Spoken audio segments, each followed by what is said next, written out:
Seguimos con esta mesa, el tema del suicidio. Antes de escuchar el testimonio dramático que tenemos en nuestra mesa, pero que puede ayudar a mucha gente, le habíamos preguntado al doctor Almanzar y a los médicos y a los especialistas aquí, ¿cuáles eran esos signos de alarma? Empecemos por un muchacho o una muchacha joven que sale, que tiene amigos, que está en la escuela y que de pronto empieza a salir menos, a estar más en la casa, a estar más en la habitación, a no tener la productividad que tenía en la escuela o en el colegio, o una muchacha o un muchacho joven que tiene trabajo, pero que empieza a faltar al trabajo, que no rinde en el trabajo, que se descuida en su aseo personal. Son señales, son señales. También hay Cambio de conducta. baja en el apetito, puede haber. Insomnio. Y alteración en el sueño. Una cosa importante es que hay un cambio en su conducta, que se tornan irritables.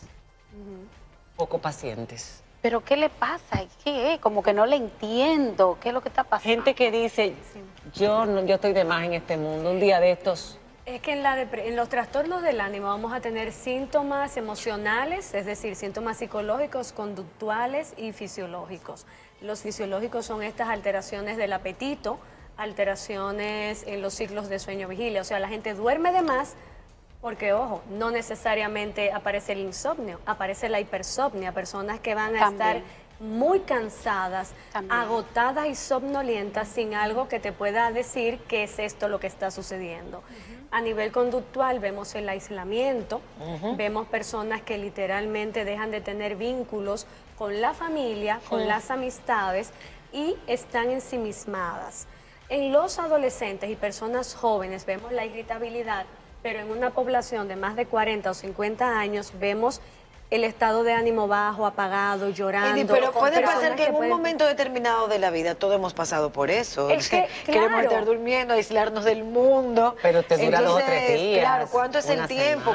¿Qué tan prolongado debe ser para que sea una advertencia? Para lo que, hay una cosa que se confunde mucho con depresión, que es la tristeza. Exactamente. Son dos cosas o la diferentes. decepción de algo que tú crees. La tristeza, tú puedes sentirte triste.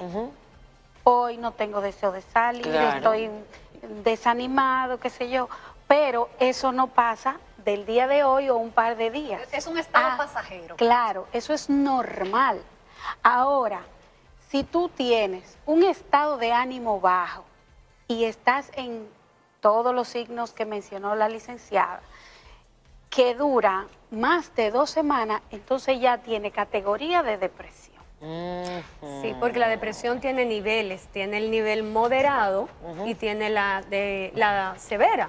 Entonces, vamos a ver esa medición y cuál sería el riesgo. ¿Todo el mundo sufre de depresión en algún momento? No necesariamente. No. Dicen las estadísticas que el 4.7% de la población dominicana en este momento tiene síntomas depresivos. ¿Y pueden haber depresivos funcionales? Que todo el mundo crea, como decíamos anteriormente, que todo el mundo crea que es una persona muy feliz porque sigue funcionando. Pero son los como padre, menos. como madre, como yo profesional. insisto mucho porque si ustedes están acá y trabajan en este canal y ven a todas las personas con quien trabajan y laboran, pero de pronto hay alguien que cambia su comportamiento, que cambia su forma de vestir, que cambia su forma de arreglarse por 2 o 3 semanas, miren, algo está pasando. Que su mirada cambia. Sí, la fascia le cambia también, pero y ahí tiene que llamar la atención a ustedes y decirle, ven, ¿qué es lo que pasa? Vamos a ayudarte. Eso es muy importante, pero antes de hablar de qué debemos hacer nosotros y de yo contar, y la doctora también que tiene ese testimonio, esto que yo conocí del Golden Gate, vamos a conocer el testimonio de una persona que acá en esta mesa tuvo la desgracia de perder a su hija en las garras precisamente del suicidio. Se trata de Ramona Ramos. Ramona tiene un testimonio desgarrador. Buenas noches. Como ya ustedes informaron, mi nombre es Ramona Ramos. Mi hija Lisbeth Rosario Ramos se suicidó el año pasado, el 28 de julio del 2018. Mi hija sufría trastorno límite de la personalidad. Teníamos ya 10 meses en tratamiento y en terapia. con ella. ¿Qué edad tenía? Estaba en el límite de su edad, según las estadísticas y la definición de su trastorno. Estaba en la edad tope, 25 años. Que ahí es cuando el trastorno se torna más agudo. ¿Ella a qué edad empezó a mostrar síntomas del trastorno? Ella comenzó en la adolescencia y de hecho yo la llevé a psiquiatra y a psicólogo. ¿Cuáles eran esos síntomas? Los síntomas eran rebeldía, actitud de violencia, agresividad, ansiedad. En ese entonces el trastorno no se conocía, no se había descubierto. Y me la estaban tratando como síntoma, rebeldía de la adolescencia. Estuvimos en tratamiento con una doctora, una psiquiatra muy buena, pero como le dije, no se conocía el trastorno. ¿Había alguna causa? Porque me imagino que los médicos dirán, bueno, ella tiene razón porque le está pasando esto, le está pasando aquello, o simplemente empezó sin que hubiese razones para tener esa actitud. Yo estimo que como yo era madre soltera y la carga para mí era un poco pesada en ese entonces, de criarla a ella, de trabajar, yo estimo que la personalidad se le fue desarrollando en torno a esa situación. No. Y aquí los médicos te lo van a decir. Absolutamente no. Nada que ver. Nada que ver. Ramona, Nada el que ver. trastorno límite de personalidad, y eso en terapia usted lo va a seguir trabajando, no tiene que ver con el estilo de crianza, con ser Para o no nada. ser madre soltera. Jamás será su responsabilidad Nunca. el hecho de que su hija tuviera este trastorno. Jamás.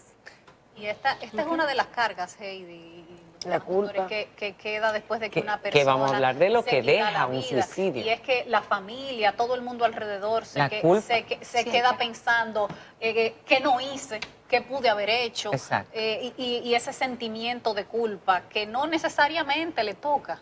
Miren esta pregunta que le hice a Ramona, que era pensando, porque a veces rompen una relación, un novio que ellas o que ellos aman. Todavía no estaba en noviazgo cuando comenzó a manifestar esos síntomas de rebeldía, Ok. de ansiedad, de hiperactividad. Hiperactividad. Ahora, Ramona, antes de julio del año pasado, ¿ella lo había intentado antes? Que tú supieras, por supuesto. No suicidarse, pero como dijo la doctora, Se cortaba. intentó cortarse una vez y tenía creo que menos de los 12 años. Intentó cortarse la muñeca con una rasuradora porque quería ir a un lugar que era de adulto y yo no quería dejarla ir. Entonces, las personas que sufren de trastorno límite, cuando tú le dices que no, para ellos es un sí y viceversa.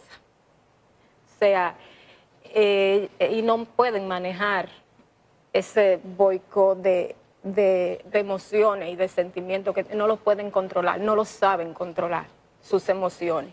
¿Cómo fue la evolución?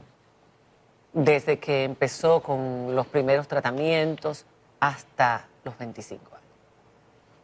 Mi hija, la evolución fue difícil porque no quería ir al médico. Era obligada a que la llevaba. ¿Siempre? Siempre. Comencé a llevarla en contra de su voluntad. Ella no quería ir al médico. ¿Por qué? ¿Qué decía? Decía que ella no estaba loca, el estigma que tenemos en la Claro. sociedad, Claro. de que el que va al psiquiatra está loco, que ella no estaba loca, que ella no tenía que ir al psiquiatra, que la que tenía que ir era yo. Entonces, duré un tiempo tratándola con la doctora, el padre no estaba aquí y el padre estaba afuera, era muy inteligente y muy astuta. Le dijo a la doctora que ella quería volver al médico cuando su papá viniera. Como el papá no estaba en el país, para tener un lapso de no Ganar asistir. Y la doctora, no sé si ingenuamente o no sé, porque como se estaba tratando su rebeldía de adolescencia, le dio un alto y le hizo incluso una tarjetita al padre, le escribió que cuando él retornara al país, que retornaba en 1 mes o 2 meses o 3, que fuera con ella a la consulta, que ella lo esperaba. Cuando el papá vino no quiso ir con ella, me dijo que sí, cuando estaba allá, yo le estaba explicando la situación, me dijo que sí, que cuando él viniera iba a ir, pero cuando vino al país, en esos 3 o 4 o 5 meses después, me dijo que no, que ella no estaba loca, que ella no tenía que por qué seguir yendo al médico, que eso eran malcriadezas de la adolescencia. Dijo eso. Sí, y no quiso acompañármela al médico. El papá. Sí. Hay mucha ignorancia por parte de la gente. Yo leyendo sobre este tema, ante los indicios, mucha gente dice, no, eso no es. Incluso algunos médicos que no llegan a darle la importancia a los síntomas de algunos pacientes. Yo me imagino que decirlo debe ser muy difícil. Antes que eso, ¿cómo era la relación de ella con sus amigos y amigas? Caótica. A veces eran... ella se emocionaba o se ilusionaba con un amigo o con una amiga. Pero tan pronto esa amiga o ese amigo no estaba de acuerdo con ella, ya ese era su enemigo. Enemigo. Era radical. Sí, y rompía la relación por un tiempo hasta que el trastorno bajaba, los estados de ánimo bajaban, y entonces al tiempo volvía a buscar esa persona. ¿Nunca estuvo medicada entonces? En ese entonces no. Bien. Entonces, ¿qué fue lo que ella hizo? ¿Qué fue lo último que hizo? En todo ese proceso ya quiso tener novios. Antes de los 15 años ya se comenzó con una relación amorosa, que no era la más idónea tampoco, porque no saben elegir las relaciones, ni la relación de amistad, ni los noviazgos, mucho menos. No lo saben elegir. Eligen lo peor, como decimos los padres. No eligen cosas buenas. Yo no estaba de acuerdo, pero tenía que manejarla la situación. Fue una situación muy difícil. Se me escapaba del colegio para ir a la casa del muchacho. Yo tenía que estar inventándomela e ingeniándomela para saber si ella estaba en el colegio o no. Llegué a hablar con la secretaria del colegio para que si acaso ella no me iba al colegio me lo informaran, y así lo hicieron. Estábamos de acuerdo y así lo hicieron. Un día mi hermano y yo tuvimos que ir a buscar la casa del noviecito porque no fue al colegio, y como inteligente que era, llamó al colegio del colmado, se hizo pasar por mí, poniendo una excusa de que ella no iba a asistir al colegio porque iba para el médico conmigo. Como ya la secretaria estaba advertida de mi parte, la secretaria fue más inteligente que ella, me llama a mí a la casa para confirmar. Digo, sí, claro que yo sí la mandé al colegio, pero ya yo sé dónde está. Y hablo con mi hermano porque yo no tenía pareja en ese entonces. Mi hermano me acompaña a buscarla y efectivamente la encontré en la casa del muchacho. Esas eran unas de las... ¿Cuál fue su reacción cuando ustedes llegaron? Se asustó. Se asustó. Pero se fue con ustedes. Sí. ¿Y qué pasó para que ella tomara la decisión final? O sea, para que ella decidiera, porque hay muchos chicos con trastornos que continúan. Después de eso terminó ese amorío y después, pero consiguió otra relación. Con el que estaba antes de cometer el suicidio. Otra relación. Con el que estaba así. Igualmente negativa. Sí, o peor. O peor. Porque esta era una relación tóxica. Horrible. Tóxica. Entonces eso detonó un estado de ánimo todavía peor en ella. Ya en ese entonces, a los 18 años, se mudó con el novio. Ella vivía con él. Entonces. Sí, ya vivía con él. ¿De los 18 a los 25? Prácticamente a los 24. ¿Y tuvo hijos con él? No. Ahí termina la relación. Sí, la termina porque ya yo me estaba dando cuenta de que las personas con trastorno límite de la personalidad abusan de sustancias. Sí. Y ya yo me estaba dando cuenta de que había abuso de sustancias, y con la persona que se había unido. Claro. Era peor. Sí. Entonces, se la suministró. Ahí empezaron los famosos 10 meses. Sí, en un momento que ya ella comienza la crisis, comienza ya a detonar que viene una crisis, por ahí ya se está cansando del muchacho y quiere terminar esa relación. El muchacho también le abusaba de ella, le daba golpes. No me lo decía, pero cada vez que tenía una situación de golpe, de pelea con el muchacho, me llamaba para que la fuéramos a buscar. Ya yo tenía a mi pareja y a la 1, a las 2, a las 3 de la mañana nosotros íbamos a buscarla. Ay, ese corazón de madre sí ha sufrido.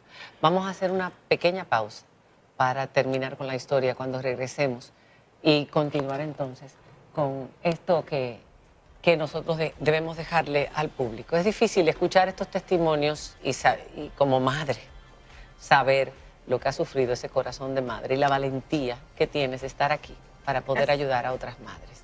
Te lo agradecemos infinitamente. Esa es la misión. Hacemos una pausa. Cuando regresemos continuamos con el tema del suicidio en esta noche. María Cela, suicidio ENM, por si tienen alguna pregunta, es nuestro hashtag en las redes sociales. Ya volvemos. Esta noche María Cela.